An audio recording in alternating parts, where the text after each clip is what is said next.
The Los Angeles Chargers are looking to upset the Chiefs on Sunday Night Football this week, and we are looking for the Rose Bowl version of Justin Herbert and the ground attack to help them get it done.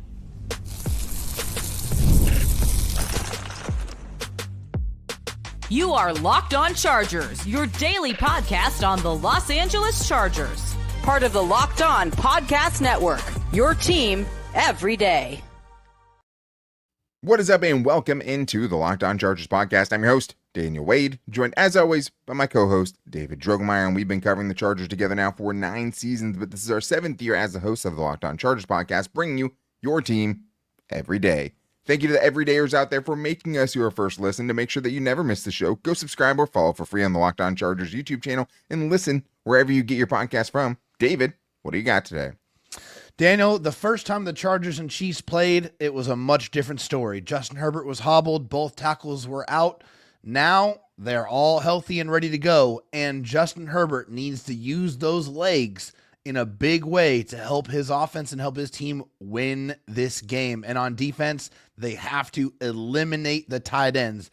The Chiefs love to utilize the tight ends. Their leading receiver this year is Travis Kelce after a bad start. And then, of course, as always, we got to wrap it up with our bold and game predictions. And as always, we will get super bold, including Athir having maybe one of his boldest predictions of the year. But you can start this season with a big return on FanDuel. New customers can place a $5 bet, and you'll get started with $150 in bonus bets if you win your first $5 bet.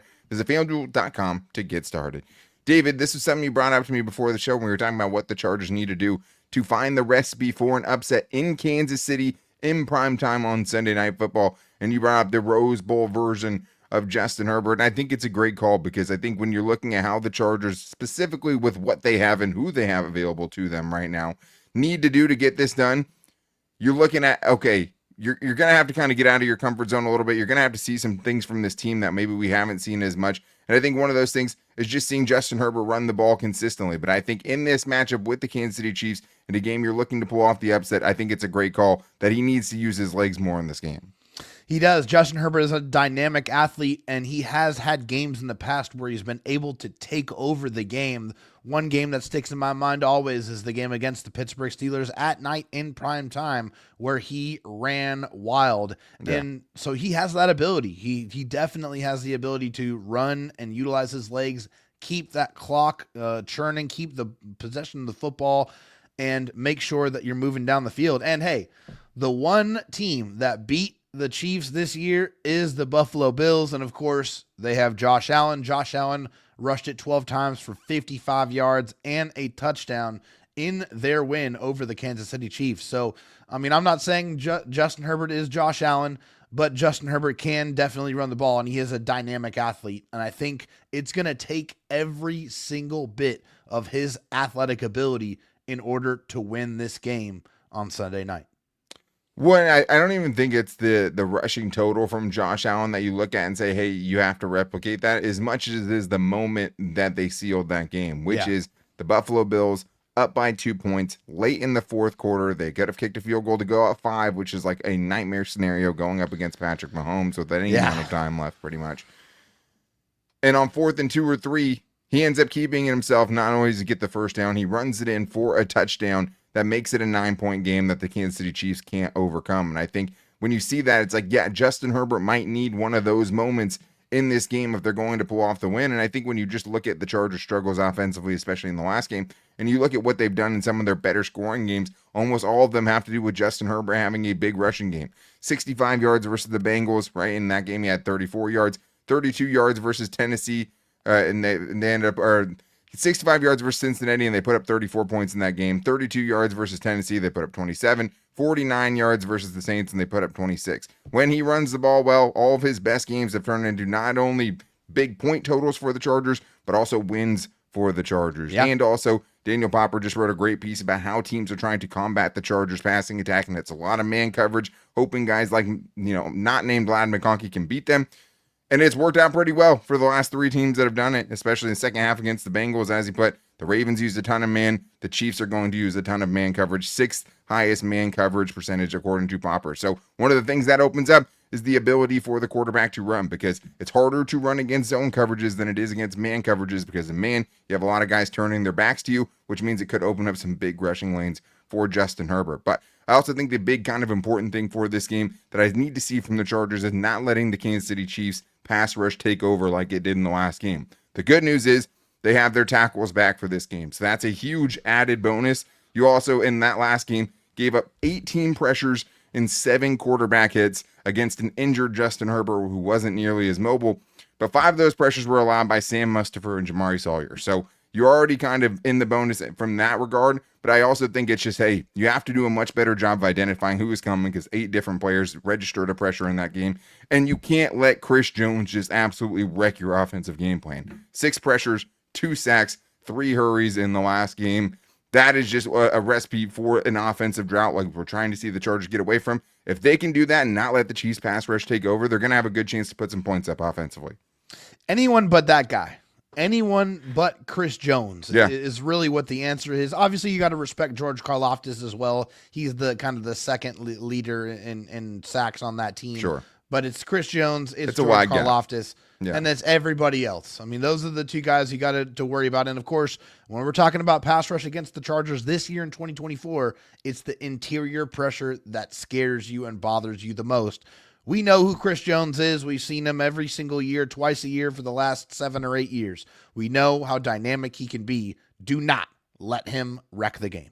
And it's what scares me the most over the next 2 games. The next 2 games, you get Chris Jones this week and you get Vita Vea next week. And this is a huge test for this interior. No rest for the weary or the wicked. Not at all. And I mean, last week it wasn't just enough for the offensive line to hold up, because as we saw several plays, the Chargers offensive line held up and gave Justin Herbert enough time, and there were coverage sacks. So I think one of the big things I had for this one is just someone in the supporting cast has to step up. That's not named Ladd McConkey. No J.K. Dobbins for this game. Ladd McConkey is banged up, but it seems, at least from the outside looking in, that he's on track to play. He's been able to practice every day this week. We'll see what happens in the final injury report and what his game status is. He said if he can, he's going to be out there playing. But it shouldn't have to really come down to that. Like, it's going to come down to more than needing Ladd McConkey, because if anyone has learned anything over the last few weeks, it's if you can stop Ladd McConkey, you're going to have a good chance of slowing down the Chargers offense. And they're going to know that. They're going to double team Ladd McConkey. They're going to shift their defensive coverages in Ladd McConkey's direction. So it means it has to be a Josh Palmer stepping up, a Gus Edwards, a Will Dissly, a Quentin Johnston. Like, somebody else in this supporting cast has to be able to step up, because it can't just be the Ladd McConkey show every week. That was the thumbnail last week. That was the game plan, and that was the right game plan. But other teams are onto it now, and somebody else is going to have to step up, especially in a giant game like this, if the Chargers want to pull off an upset. I completely agree. And I think as part of those supporting cast kind of stepping up, it's trying to put them in positions to utilize their strengths. And it's going to take a village here against the Chiefs. So that means everybody doing what they do best. Get the ball in the hands of Darius Davis in space. Get the ball in the hands of Quentin Johnston in those abilities to get the run after catch, the quick passes. I need to see more screens. Just 8% of Justin Herbert's passing attempts this year have been the screens. It's just not enough. I mean, they don't utilize it enough. You got to get the ball in the hands of your running backs. Let them get moving, get the ball down the field. And also, there is a good matchup here against the slot. Shamari Connor, the slot corner for the Chiefs, has not had a lot. The last 3 games have not been great. 6 of 7, 4 of 4, 5 of 6 allowed. That's 15 of 17 for 191 yards in the last 3 games alone. He is one of the weaker members of this Chiefs secondary. He is somebody you should be going after repeatedly. Which, when you have Ladd McConkey, obviously that's a great kind of advantage for the Chargers. But at the same time, if I'm the Chiefs, there's no way I'm not trying to get Trent McDuffie on Ladd McConkey as much as I possibly can. So then it'll be up to Greg Roman, who obviously that's another key, is just Greg Roman has to be better, right? In these big downs, the spacing has to be better. The decisions, what he thinks the defense is going to do has to be better, because he seems like the other teams have been kind of knowing exactly what to do in these big moments. And like we saw last week, some play calls were the routes that were being run. Man.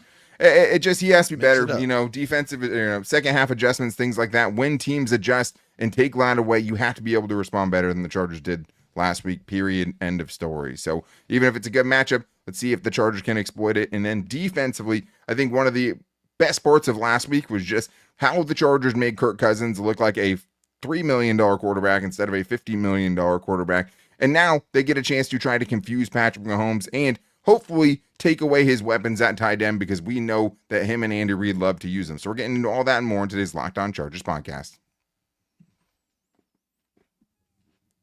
First, I need to tell you guys, I'm going to make your holidays easier today, because nothing delivers comfort and joy quite like the unrivaled quality and taste of Omaha Steaks. It's guaranteed perfection in every single bite, and right now you can save on unforgettable gifts with 50% off site-wide at omahasteaks.com. Plus, score an extra $30 off with promo code NFL. With 5 generations of experience, they consistently deliver the world's best steak experience, and the gifting experts at Omaha Steaks have made it easy to deliver the perfect gift with thoughtfully curated gift packages featuring gourmet favorites. From legendary steaks to mouth-watering desserts and more, save 50% off site-wide for a limited time at omahasteaks.com. Plus, since you listen to this show, you get an extra $30 off with promo code NFL. That's 50% off at omahasteaks.com and an extra $30 off with promo code NFL. Minimum purchase may apply.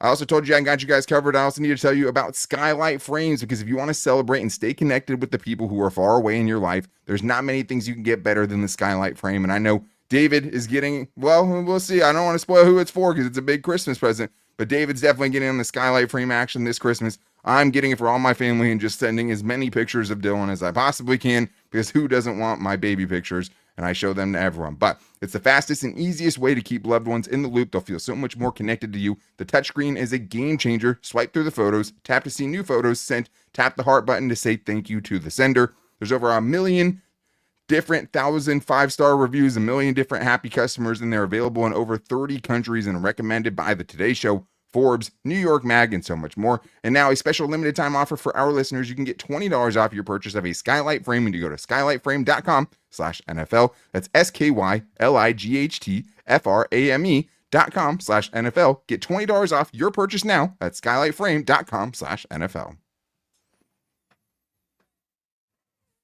Dave, let's continue getting into our bold predictions, but let's look at the defensive side of the bold predictions. Our keys for success, I just have a theory just burning in my brain. He somehow goes, deeper and bolder than the sun every week. And one of these weeks he's going to be right. But let's look at the defensive side of things. And where I wanted to start was just confusing Patrick Mahomes, because when I went back and watched the game against the Falcons, one of the things that was very noticeable to me was just the fact that, yes, Kirk Cousins wasn't good in that game at all. He was bad. But the Chargers made him look bad as much as he was just bad on his own. They tricked him with several different coverage concepts that made him think one thing was happening and something else happened. The lollipop pick in the back of the end zone to Marcus May, I have no answer for that. I don't think that was a coverage disguise or anything like that. But the other 3 picks, you can see what he thought was going to happen, and you can see how the Chargers exploited it. Obviously, the first Tarheeb Still pick, where you see Elijah Moldham telling him, hey, I got this guy, you go take this guy, and then he jumps in front of it for an easy pick. Most corners, especially in that coverage, are taking that deep receiver and running with him, which would have left a wide open Drake London. That's not what ended up happening because of the communication and the disguise the Chargers used. Same thing for the pick 6. It looked like Tarheeb Still was going to leave that guy in the flat, drop into a deep coverage. He shouldn't have fell for it, but they still tricked him into it. And I think when you go back and look at the first game against the Kansas City Chiefs, the Chargers did some of that, right? It doesn't always turn into picks, even though they did pick him off once. It definitely frustrated him. Yeah. And he's, this has been the most turnover-prone Patrick Mahomes that we've seen. 11 picks in 12 games. Been better lately, but the 2 that he had were the one loss in the last 5 games. The one game he had interceptions, he threw 2, and they lost to the Bills. So I think that even if it might not turn into interceptions, it turns into a sack. It turns into him holding the football a little bit too long. It gives you that extra second as an edge rusher to get home. So I'm very excited to see how Jesse Minter uses what he did the first time against the Chiefs, and also what he did to Kirk Cousins last week to try to scheme up a way, hey, how can I make it look like this and confuse Patrick Mahomes in this game?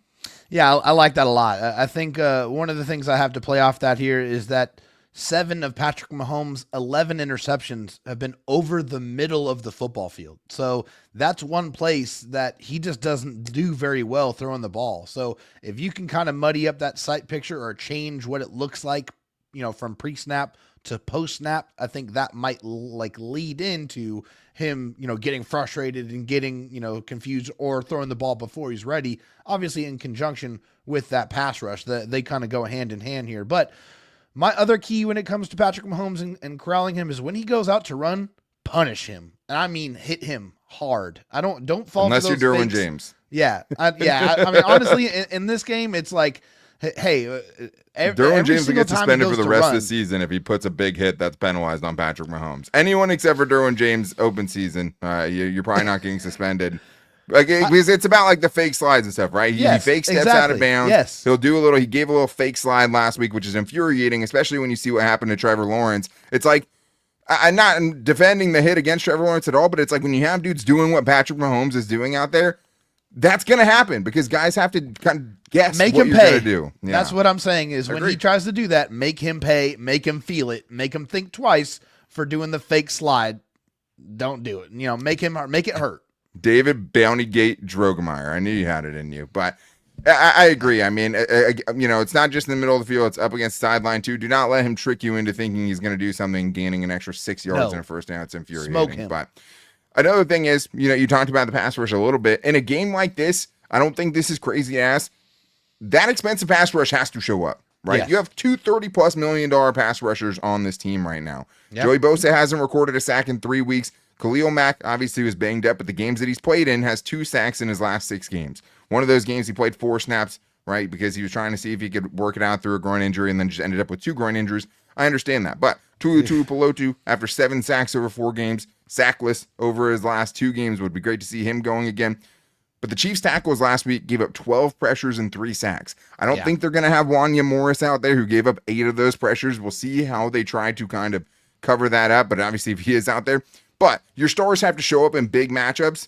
I understand you have to corral them. You have to play disciplined, right, against Patrick Mahomes. I don't care. Do both.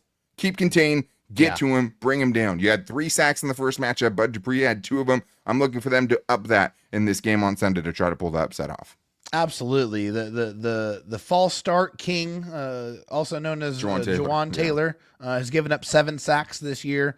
And Wanya Morris has given up 5 sacks. And we'll see if he's going to be out there or not. But 5 sacks in a platoon, right? Because they've been playing in a Kingsley platoon. Sumataya. They put Joe Thuney out there last week at left tackle. It'll be interesting to see what they do.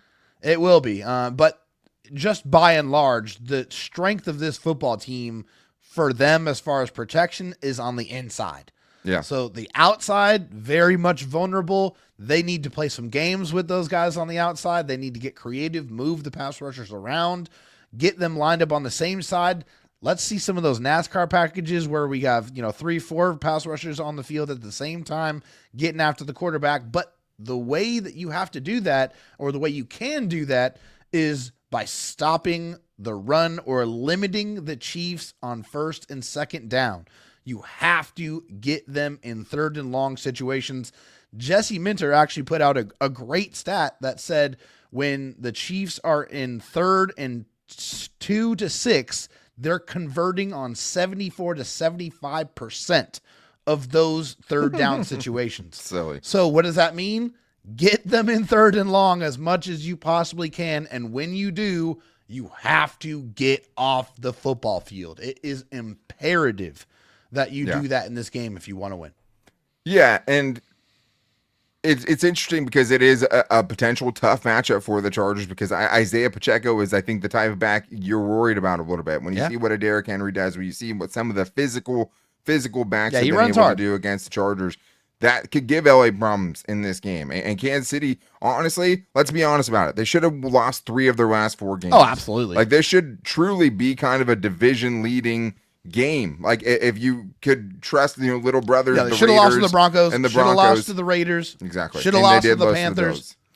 Yeah, I mean, the Panthers one, it wasn't as dramatically should have lost. Obviously, the Panthers came back and tied it, but in the game against the Broncos, you get a field goal block. In the game against the Raiders, you botch a snap, which is always funny. I'll wear this outfit in honor of the Raiders just doing the most stupid things they possibly could in that game. Botching a snap for a game-winning field goal, potentially, on the horizon in field goal range. Insane. But in those 3 games, the 3 of the last 4 games that they absolutely should have lost, they had 78 rushing yards against the Bills. They lost. They had 57 yards against the Broncos. They should have lost. They had 63 yards against the Raiders. They should have lost. Keep that running game down. Because if you can do that, you're going to give yourself a chance for those 3rd and longs. The other thing is just that offensive line last week got penalized 5 times in one game. If you can capitalize on those mistakes that they're making, you're going to be able to get some chances to get off the field like you did in the first game because you only still gave up 17 points in that first matchup. Play disciplined, tackle well. King of dink and dunks is what Patrick Mahomes has been this year. 39th out of 41 in quarterback average depth of target with 100 dropbacks. They're throwing it short.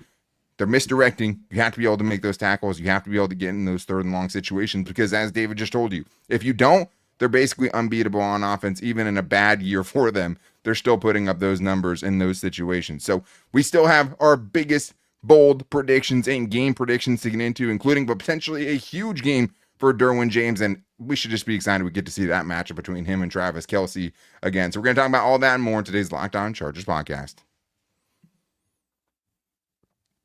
Hey, Locked On Chargers fans, I know you're like me and your holiday shopping list is, let's just say, far from complete. Well, if that's the case, I've got the perfect gift for you because the passionate sports fans in your life, you can get the Ice Shaker. Ice Shaker is now officially licensed with NFL, NHL, NBA, NCAA, and MLB, and they can make the ideal gift for the sports fans in your life.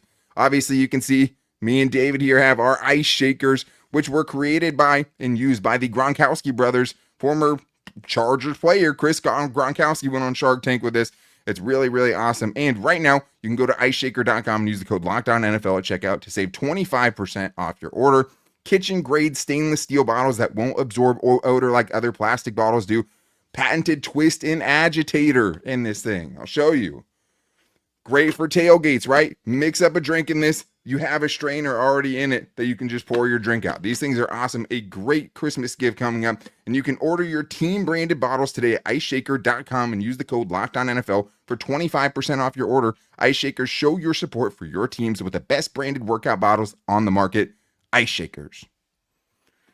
I also have to tell you guys about FanDuel because you can get ready to tackle the NFL action with FanDuel, America's #1 sportsbook, because right now, new customers can bet $5 and get $150 in bonus bets if you win. The FanDuel Sportsbook app gives you everything you need to place live bets on the NFL all in one place, so even when the game kicks off, doesn't mean you can't get in and do live in-game betting. And when you do that, and you get a hunch in the middle of the game, you can check out the latest stats and view live play-by-play with so much more on the same page where you place your bets. And the line has stayed steady. The Chargers are 3.5-point underdogs going into Kansas City. You know what they say, the home team gets 3 points. They basically have this as a coin flip game, and the Chargers absolutely can pull off the win. But if you don't want to go with your $5 bet to potentially get $150 in bonus bets, you can go with an anytime touchdown score. You can go with Justin Herbert, who I love in this game, almost 5-1, plus 490 if we want him to use his legs. Low-key one, Josh Palmer, who you can get a plus 280. I think he has a good chance of getting in, especially after that 2-point conversion Jim Harbaugh was raving about last week. Just visit FanDuel.com to join today. You'll get started with $150 in bonus bets if you win your first $5 bet. That's FanDuel.com. Never waste a hunch and make every moment more with FanDuel, an official sportsbook partner of the NFL. So many bold predictions and so little time. Thank you to the everydayers for making us your first listen. As always, if you need a second listen, make sure to check out the new slate at Locked On NFL, where they have 2 shows a day with my guy Tyler, the Madman, rolling in the morning, and later on with my boy Tony Wiggins in the barbershop as they bring on the guests who cover their teams every single day on YouTube and wherever you get your podcast from. But David, let's get into our bold predictions here. And we know everyone says it. Athir comes with the craziest bold predictions, and he did not let us down this week. He thinks Derwin James is in for a big one. Daniel, David, at your bold prediction for Sunday. Derwin James, 2 sacks, 2 picks, and hold Kelce to under 45 yards.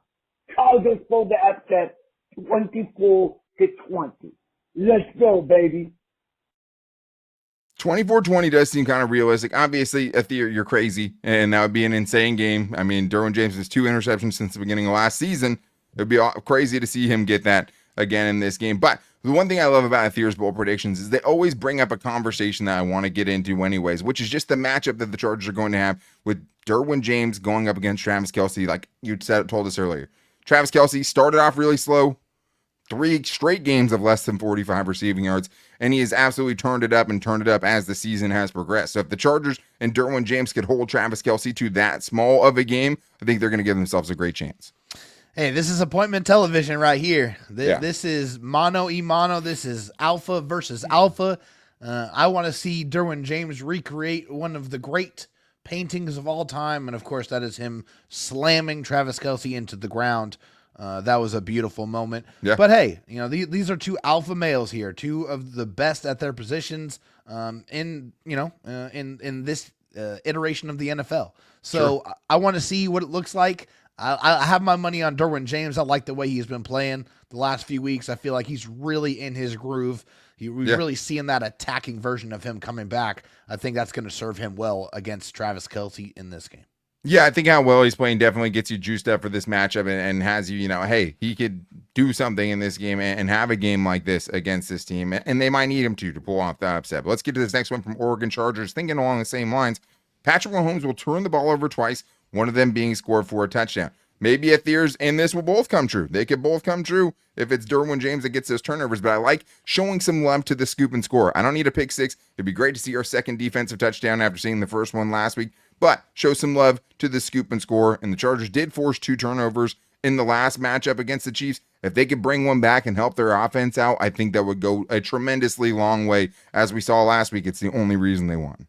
Hopefully it is like the olives coming out of the olive jar. Once you get a couple, they start all flowing out. Hopefully that carries over from the Falcons game to the Chiefs game because they desperately need to continue to generate those turnovers. The Chargers have one of the best turnover differentials in the NFL.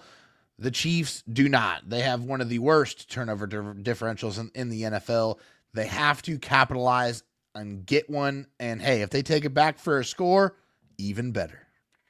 Yeah, and let's stick on the defensive side here with John Clark, who says Puna 4 gets 2 sacks, including a strip sack that he returns for a touchdown. David, first of all, any kind of thick six, no matter how it's happening, whether it's a scoop and score or a big man, like doing what Tier Tart thought he was going to do against the Cardinals where he got the ball in his hands and he saw pay dirt and just totally forgot that he's carrying a football. I would love to see Puna Ford do this, and I just love shouting out Puna Ford, who's quietly been one of the best defensive tackles in the NFL.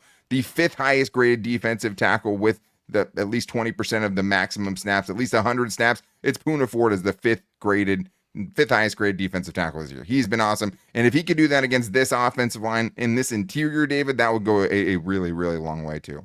I absolutely love me some Puna Ford. I love how he's been performing, and I'm very happy for him who, as a guy who really just didn't get to see the field for whatever reason last year. In Buffalo, yeah. In Buffalo is making the most of it, but doing that against this interior is going to be almost impossible, unfortunately. Creed Humphrey, Trey Smith, and Thuney there, 0 sacks, 30 and only 35 pressures allowed, with 21 of those pressures coming from Trey Smith. So that's crazy ridiculous. None of them have given up a sack this year. Not a single sack in the entire season in the middle of that offensive line. So if Puna Ford gets it done, he's going to be in rarefied company, meaning company of one. Yeah, exactly. I mean, that's crazy unless they rush him off the edge. Maybe that's where it is. But let's get this one from Chris S., who says, Justin Herbert flips the script in this game, and Mahomes and the Chief. Herbert makes a play, game-winning drive with his legs to lead the Chargers to a walk-off Cameron Dicker field goal. The Chargers should definitely have the kicker edge in this one, as they are on their 3rd-string kicker and have 2 kickers on injured reserve. And I would love to see Justin Herbert have one of those drives where he does pull out the Rose Bowl where he scored 3 touchdowns, puts the team on his back like they probably will need him to do to win this one, and has that kind of moment in this season. I'd love to see it. Justin Herbert has the ability to do it. We've seen him do it already this year with a career-long rushing attempt. Let's go show it on Sunday Night Football. Yeah, and that's one of the keys we have for this game. So if he could have that, and that's when it shows up, is in that late game situation with them, maybe playing man coverage, I think it would work out well. Let's get to our bold predictions. David, where are you going in this one? Well, I love this one. It's going to be very bold. It's because this is a very polarizing figure here for the Chargers. I feel like it's time for Quentin Johnston to come back and make an impact. I'm going 2 touchdowns for QJ against the Chiefs. I love that. It's funny. I almost went with QJ in this one. It'd be so big for the Chargers if he could have a game like that and just, get back on track a little bit and become a factor in this offense, because he was a factor in this offense early in the season, but he hasn't been for sure over the last 3 games. I went with the flip side. I went with Josh Palmer, someone we've seen kill the Chiefs in the past. You need one of those guys to step up, so we're both thinking along the same lines. Yeah, you I have Josh Palmer, 6 catches, 110 yards, and 1 touchdown in this game. But David, it's time to get to the game predictions. Who is going to win this one? I got burned against the Ravens when I picked the Chargers to win. I want to pick the Chargers to win in this one because this is a vulnerable version of this team as much as an 11-1 team can be vulnerable, right? But it does feel like the Chargers have a chance. And if the Chargers play their best game, they will win on Sunday. David, do you think they get it done? Yeah, That's man. sad. I really want to. I want to pick the Chargers in this one. But unfortunately, everything that they've been showing. Just kidding. Of course, I'm picking the Chargers. 24-21. They're picking up the biggest win of the season. They're beating the Chiefs. They're making the statement. Let's go. Yeah, wow. You tricked me. I definitely thought you were going to pick them to lose. Wow, I would love to see it. I'm not as convinced. The thing to me, what it comes down to is just the faith that I have in the Chargers offense. Right now, I love the Chargers defense. You're potentially getting Denzel Perryman back for this game, potentially getting Cam Hart back for this game. They've practiced all week. That'd be huge. Dan Henley back at practice, which that was a little scary when he popped up on the injury report. Their defense should be good to go. The problem is the Chargers only allowed 17 points, which should win you every game against the Chiefs you ever play against them, right? And it wasn't enough. That was with an injured Justin Herbert. That's with no tackles, right? McConkey's a different player now than he was then. You should be able to go do it. It's a prove it to me game. I hope they prove me wrong. I have the Chargers 17, the Chiefs 20, just because the question marks I have about this offense. And like I said, I really, really hope that they can prove me. I understand it. I always go with my gut, and that's just what my gut's telling me happens. I hope the Chargers can pull it off and have a statement win, and we can be back here on Sunday night after that game, going live, talking about the marquee win of Jim Harbaugh's first season as the Chargers coach. They wouldn't have a chance in this game at all if they didn't have Jim Harbaugh. Please, Lord. Straight up. Make it happen.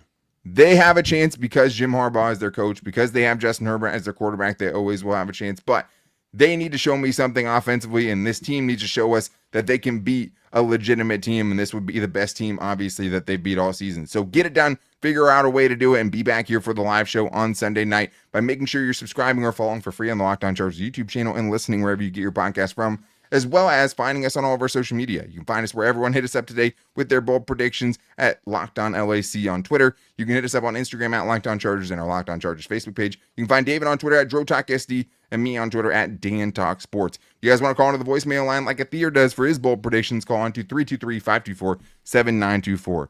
This is the chance. This is the last chance of the season for the Chargers to get that statement win and show the Chiefs Jim Harbaugh's here now. The AFC West isn't going to go quietly, and we might not get you this year, but we're going to show you right now we're coming. And that's the chance that he has on Sunday. Go pull off the upset. Go get it done and give us one of the best live shows, the best live show that we're going to have all year. But until then, guys, take it easy and go Bolts.